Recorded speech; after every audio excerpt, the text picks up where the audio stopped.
Look, an emergency box from the once was. A rare sight.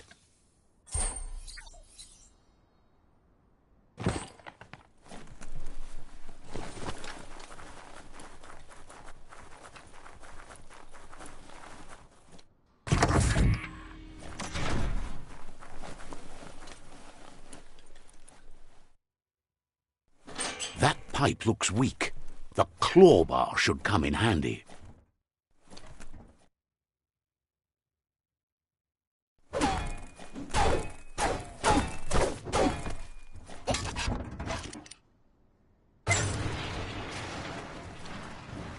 Whoa!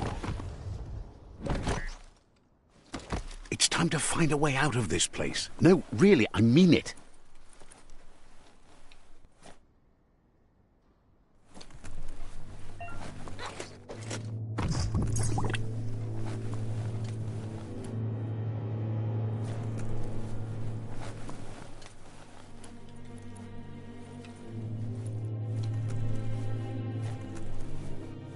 The Morks produce biomatter in their multi-organ that they shed under distress. Blobs that affect the cellular coding strands of any living being when absorbed, including you.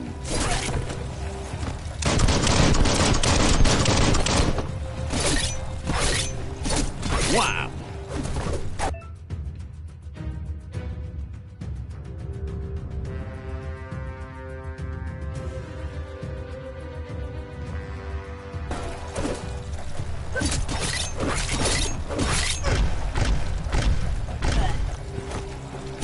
Chop, chop.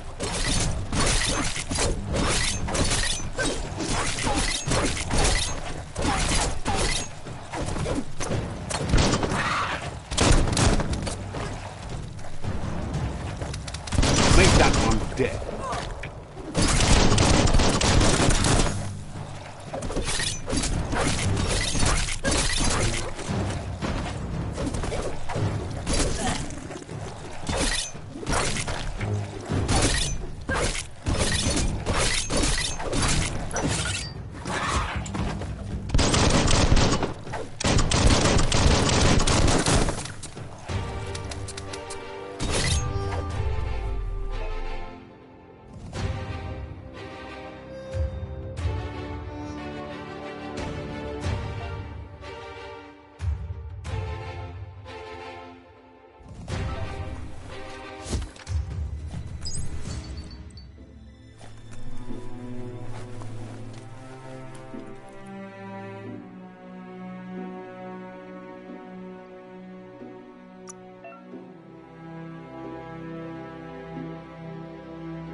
Toxanol built vessels called arks to save themselves from the impending doom.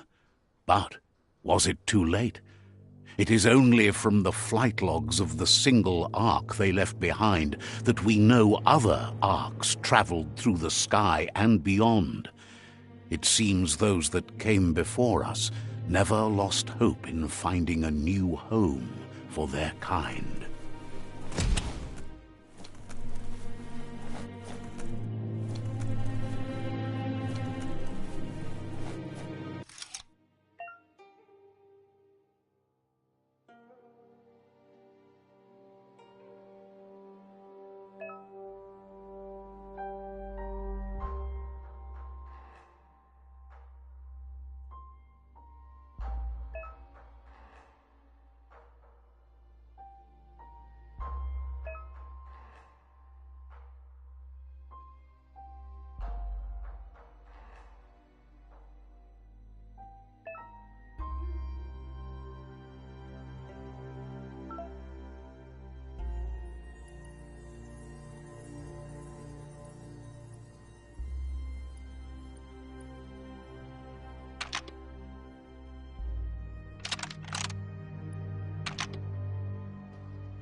Just a few moves left. Make them count.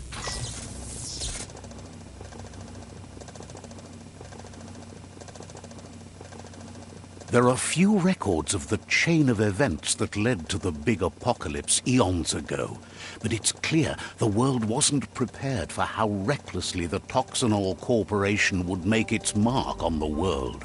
Their rare earth mining and nuclear industries generated tons of waste, and, without consideration for the future, they dumped it all in landfills until they ran out of space. That's when they made the big mistake. They began dumping the toxic waste in the surf just off the coast instead, assuming that it would sink and decay with time. And they were right. But no one was prepared for what was about to unfold. Once in the surf, the radiation interfered with the genetics of the wildlife and created bizarre mutations in their offspring. It had an inconceivable impact on biodiversity and the entire ecosystem. The world as they knew it crumbled as nature retaliated. It would never be the same again, and what remained of it became ours.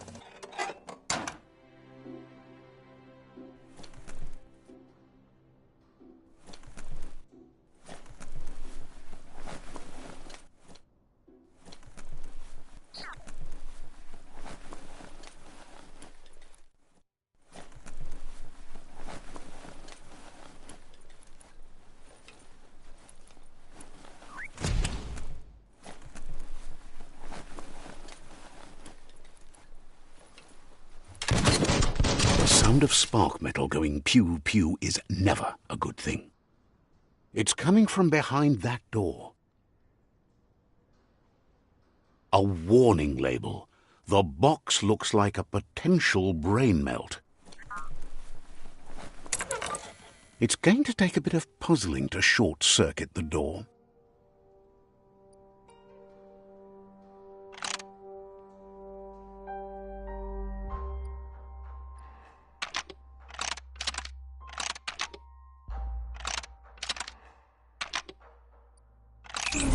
Quite a shock to the system. Let's try that again.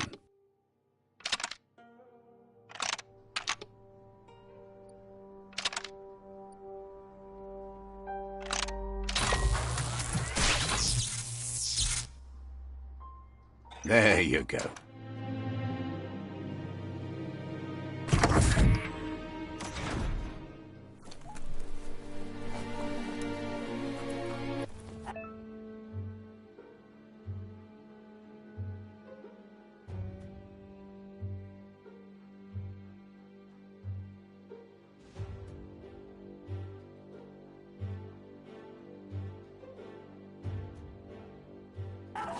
The wheeled one is outnumbered. You'd better help him out.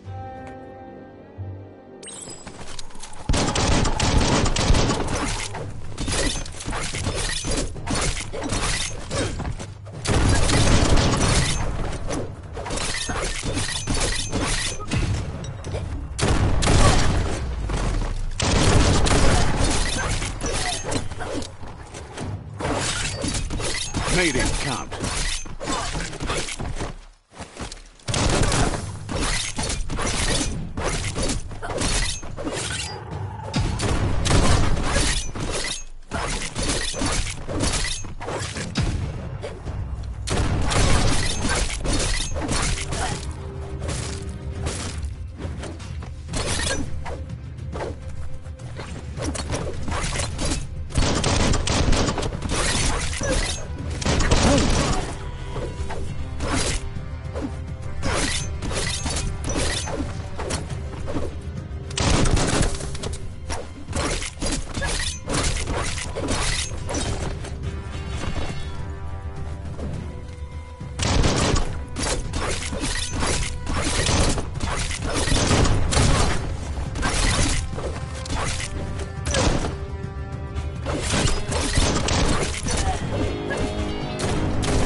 That's the last of them. Let's talk to the wheeled one before backup arrives.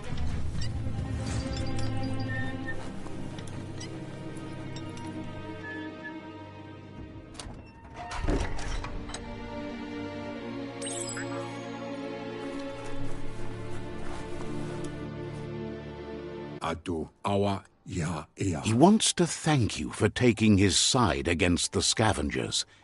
He sounds familiar. You just can't figure out why. He presents himself as out of date. He knows he's way overdue, but he hasn't given up. He doesn't seem surprised that you don't recognize him. You were just a child back then, the night everything changed. There have been rumors of a one-eyed Ronin seen outside the Great Wall, and he's happy to see it's true. The legend of the one-eyed child that grew up as an outcast is old and sad. The child could have been anyone, but the evil it had fled had left a mark, a facial scar to remember the past. There's no doubt you're the child, and that what Lupa Lupin did to your village, your Muma and Popsy, was the beginning of the end. He says it has taken you a long time to bring the past back up to the present, to find your way back, but he's grateful you have. It was after the attack that the unity fell apart. Your Muma's disciples divided and formed tribes as a reaction to the blight that had fallen upon the land. Had it not been for the Tree of Life, no one would have survived. He hopes you at least remember the tree.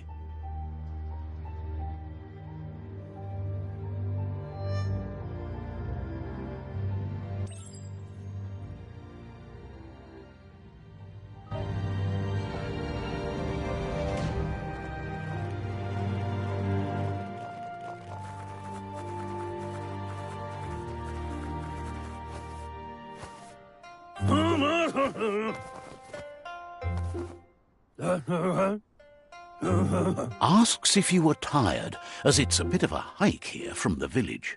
He wonders if your Muma knows you are here.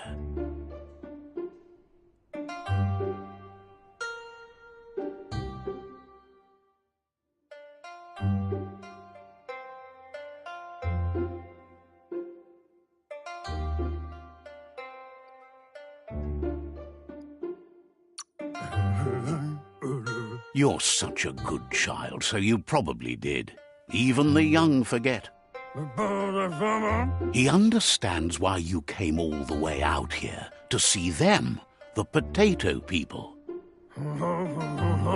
The potato people, or Nono, are a wonder, somehow interlinked with this little tree here. You might be right. Like potatoes, they're packed with energy, an excellent source of ki. The Nono prefer to hide in glitter grass. He says you should get over there and ruffle it. See if you can make one come out of hiding.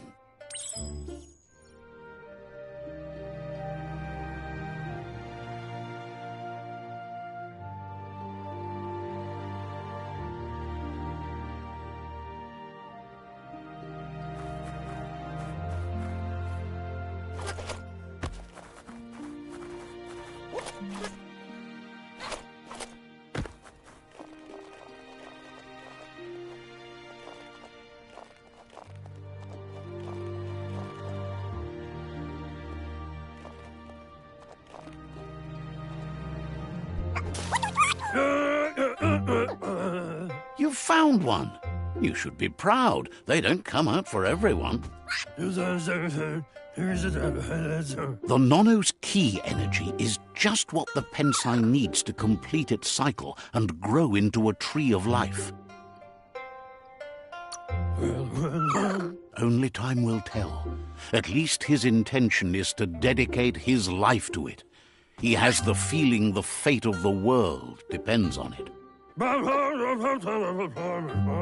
You'll need to support the tree for a long time to come. The only way it'll grow tall is with the burst of ki released from the Nono as they become one with the tree. You'll need a net to catch the Nono, and he wants you to use his, but asks you to be gentle. The Nono are sensitive beings, an embodiment of ki, the primal energy.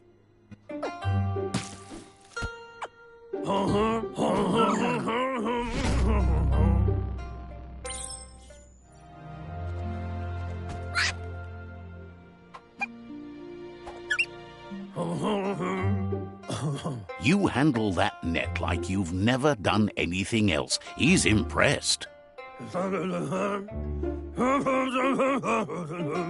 One day, he hopes the tree will have grown tall enough to sustain the world. But today, your focus is getting this one to become one with the tree.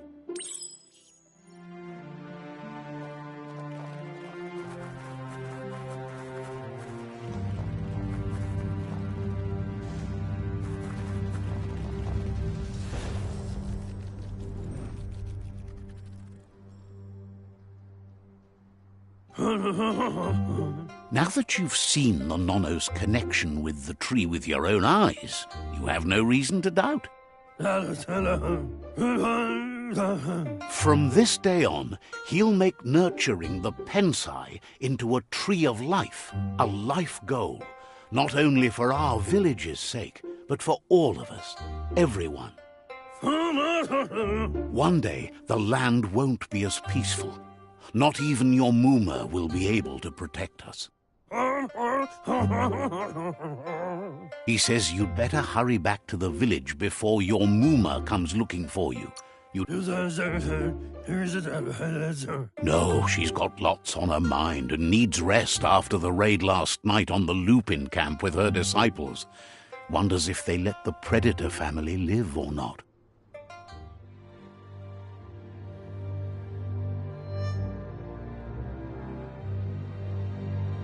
He lost you there for a while, but no memory is alone. It's part of a trail you can follow. He says he remembers every single day he devoted to growing the tree of life, but now he's afraid it might be in vain. The tree started to die when the end of days begun, and it wasn't long after that the world Records tell of the ruinous devastation the Toxanol Corporation inflicted on the land. The apocalypse sparked a re-evolution, the second coming, and our lineage.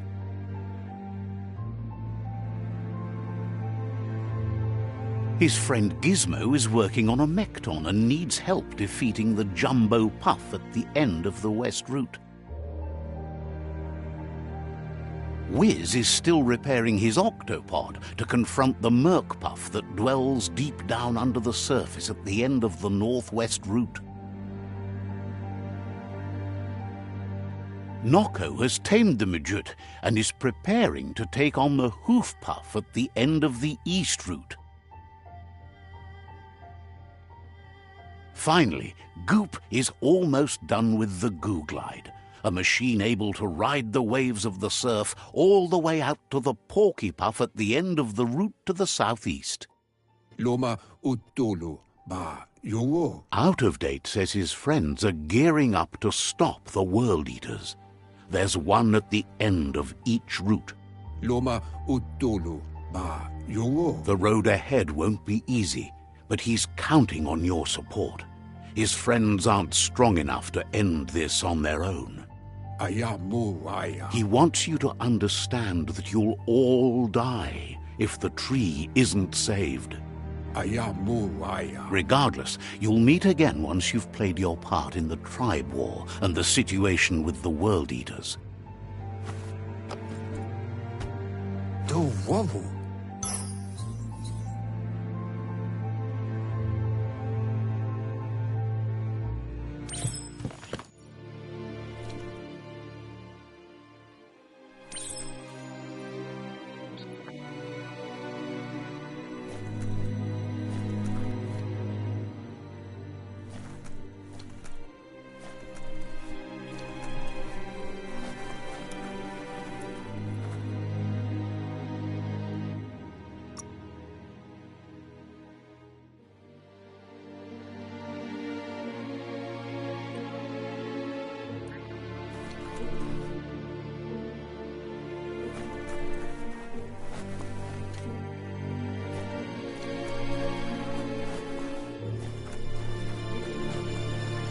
You're getting the hang of it.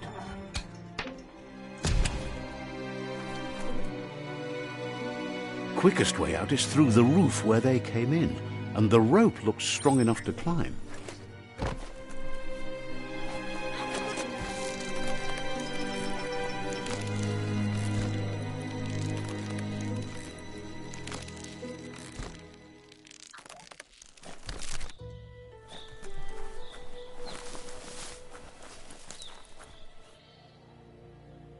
Know that the Tree of Life is dying.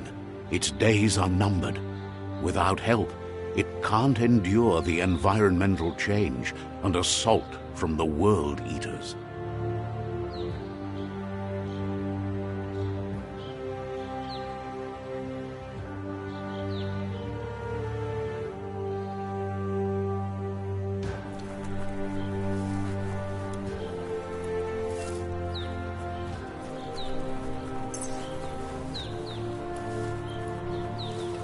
A signpost maps it out for the cartographically challenged.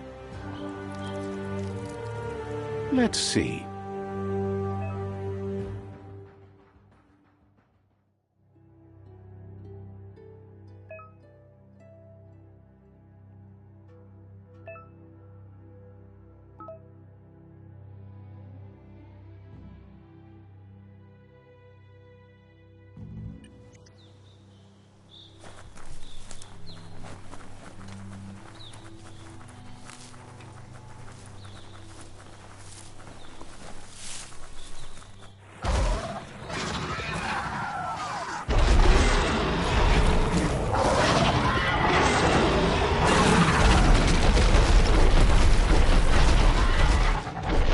Must be the World Eater that chewed off Out-of-Date's leg. You'll need a hat trick to bring that down.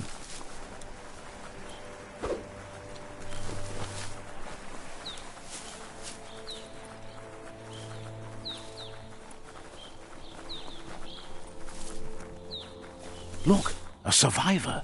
Glad to see someone made it out alive. He's heard the stories about the terror inflicted by the World Eaters to other enclaves, but never expected one to come all the way here.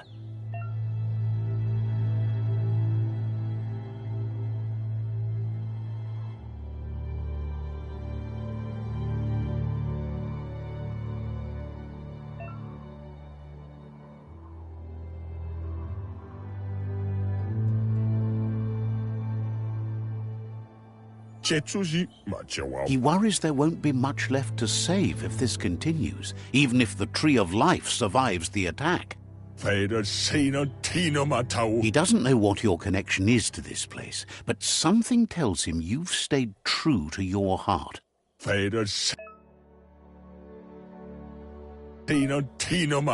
Anyway, he needs help and says it's by your actions you'll be judged, not by your intentions. He can't understand why you'd do such a thing. He won't make it out of here on his own. Good work, clever clogs. Let me guide you into the dark. Seriously? I always thought better of you than that. And you were wrong. There's always more dark than light. There's still time to turn back. They're already heading down my road.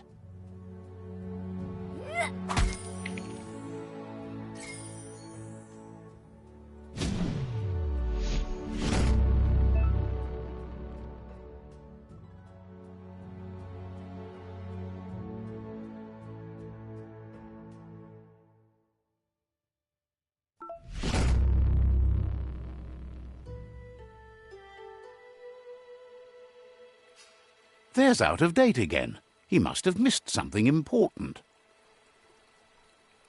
Valu alu hero. Out of Date knows you'll make a better stand against the World Eaters with the support of a tribe, and there's 2 nearby.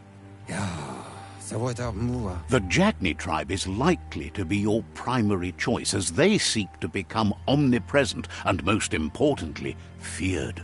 Kutuvun poputoe. Regardless of who you choose, it won't be easy, as the conflict between the tribes is worse than ever, teetering on the brink of war.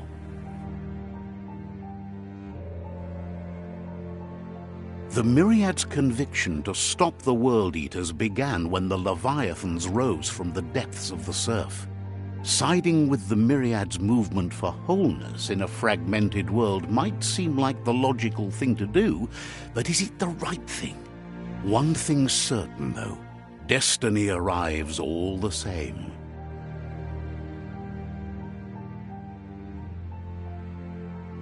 The Jagni tribe only ever had one conviction: to bring balance to the world by wiping out the weak.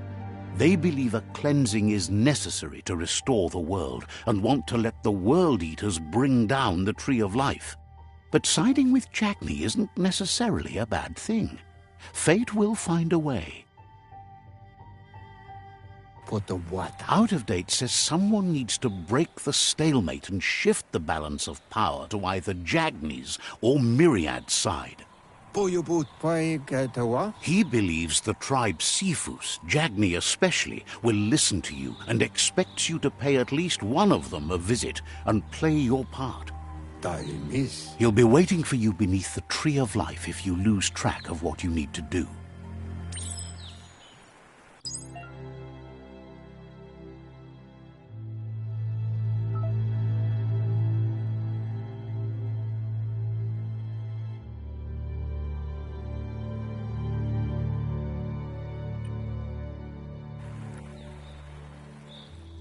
Another fork in the road. It's either the tunnel or the motor bridge. What'll it be?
It's a bridge.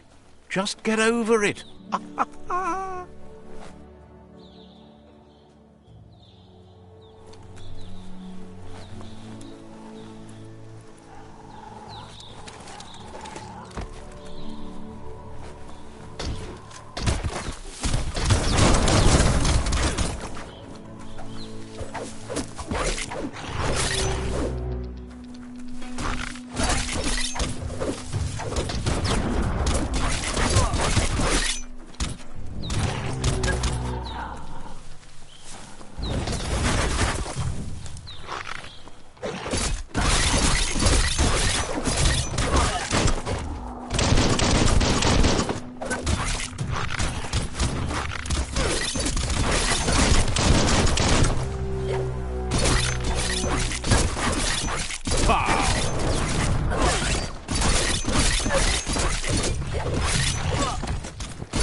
Right where it counts.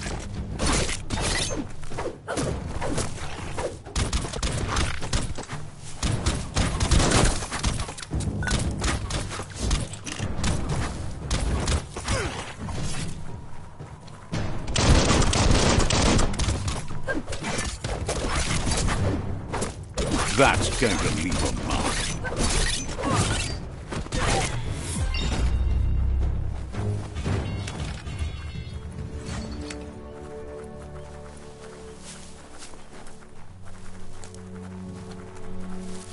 They've restroyed this area, mudded up what used to be muck, as if it wasn't bad enough before the tribe war began.